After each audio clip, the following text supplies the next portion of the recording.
Welcome back to the Puncher's Chance YouTube channel. I'm delighted to be joined with Adam Smith. Adam, if you can, pick apart what we've just seen there in the press conference. Well, Chris Eubank ran the show like he did on Tuesday. I wasn't in Manchester, but I watched it.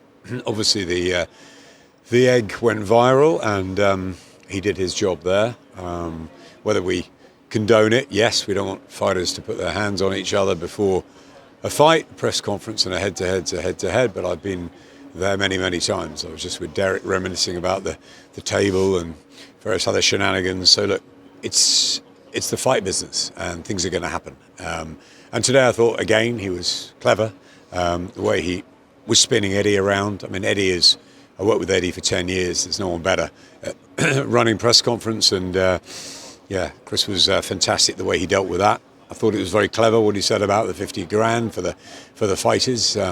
There were just digs at Eddie sort of all the way through. And then the Nigel stuff with the hand on the throat, and that was always going to get Conor going. So, Chris was... I think Eddie said a few minutes ago that if the first one was 10-7 to Eubank, this was probably 10-8.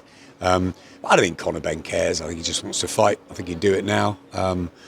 That's what Nigel was like. They just love fighting, and I think Conor's going to eat, sleep, dream, and train for this fight like never before. I think it means so much to him.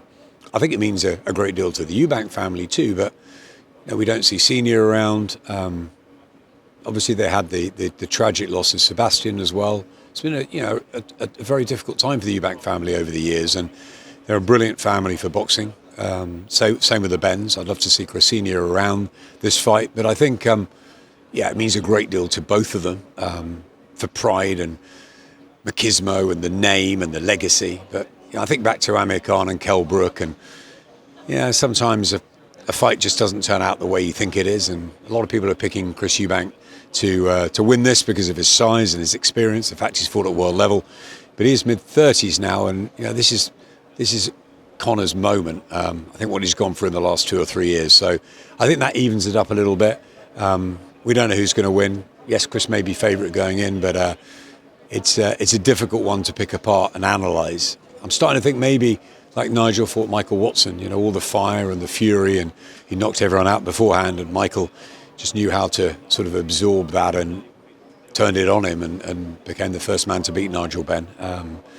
That could happen. Chris could be very sensible like that, and maybe he should talk to Michael. But Conor's going to be raging, and this prediction within 4 rounds from his dad, I mean, that's what they're going for. And Chris Eubank's going to have to take the heat and know how to deal with it, and he couldn't do it first time around with Liam Smith. But he showed in the rematch how well he can box, and it might come down to intelligence on the night, but certainly Chris was very intelligent in the press conference today. And with that, is it one of those sort of fights where we call it and we say, it's going to be fireworks, it's going to be all-out war, but actually, if it's the fighter that almost takes half a step back and uses their brain rather than their hands, tends to win those kind of clashes. Do you think that's maybe what Chris Eubank's team are going to be thinking? If we just think that little bit more, maybe this is a fight for us? Definitively. I mean, Ronnie Davis has been around longer than all of us, and he was a massive part of Chris's dad's career.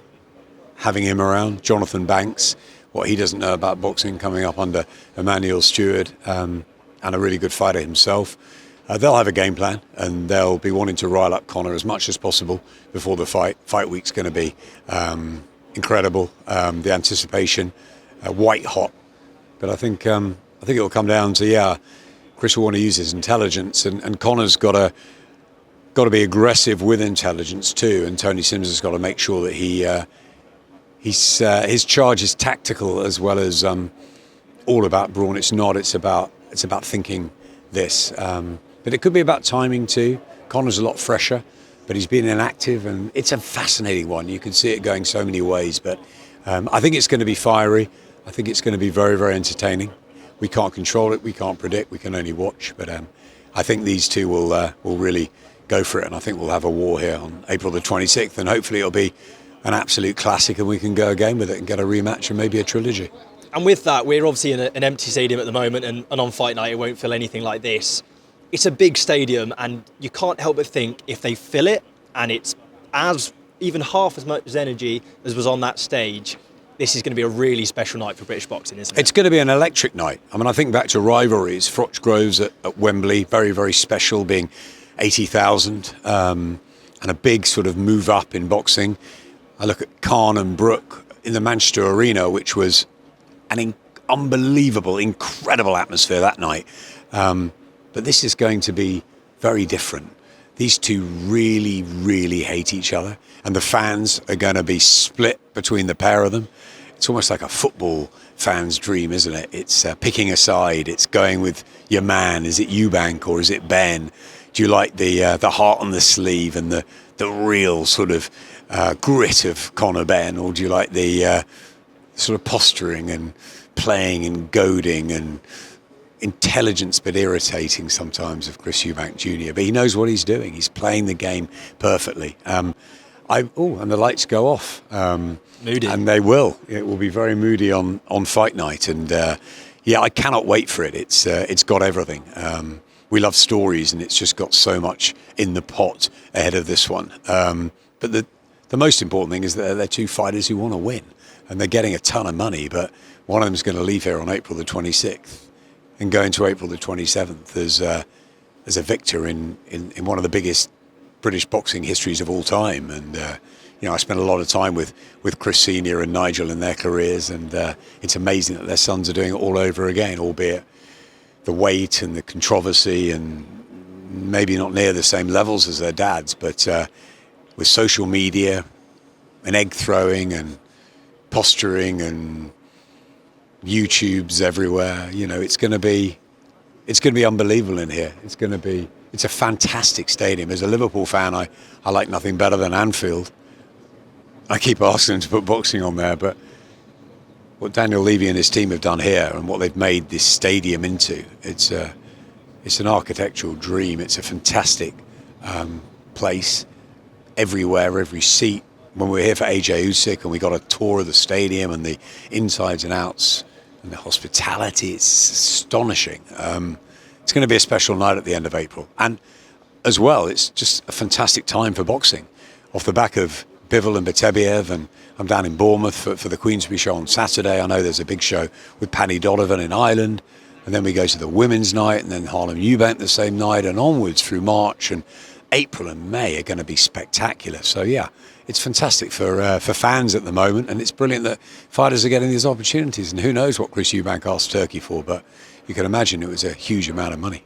And with that, you've mentioned some great cards that are happening here in the UK, and without trying to sort of bring the politics into it, how brilliant is it that we're getting a fight like this, of this magnitude, that the fans care so much about in the UK? Obviously, over the last couple of years, it has gone more over to Saudi Arabia and historically, possibly Vegas and places like this.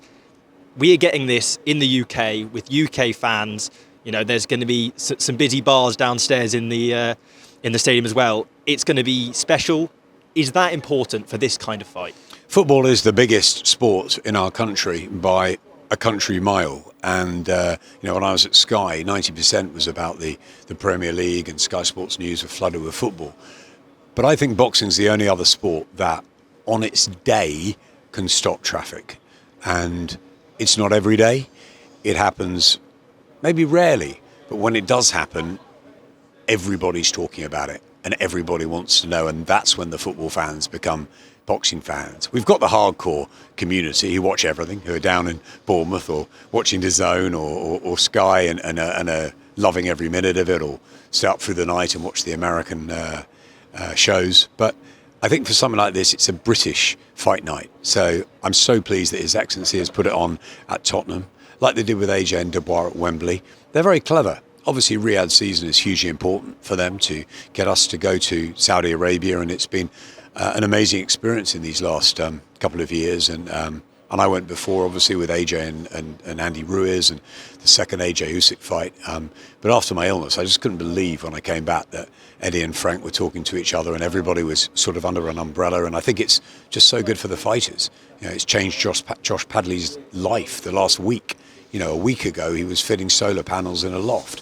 4 days notice, he takes a fight, he gets a huge paycheck, he doesn't have to ever be an electrician again. We're trying to get him on our GBM show to fight Maxie Hughes. It's just brilliant, and I think that the opportunities that fighters are getting and that fans are just loving it But to keep some of it in Britain is really important. You know, our GBM show on April the 4th at York Hall. Then we're in Manchester for the big heavyweight first fight that Frank's got on DAZN with Dillian and Joe and everybody. And then we've got a huge amount of really good fights through April and May. But for a fight that's going to sort of transcend, and the likes of Fury Joshua, if it happens, or Eubank Ben do that, it's very, very special that it's in Britain. And if Fury and Joshua fight, I'd have thought one would be in Riyadh, but one would also be at Wembley. And I think it's important to keep that going. We know that Saudi are putting all the money in, but America still have a big part to play. Germany's quiet, but we know that we've had times in Germany and they'll come again. But Britain's been solid.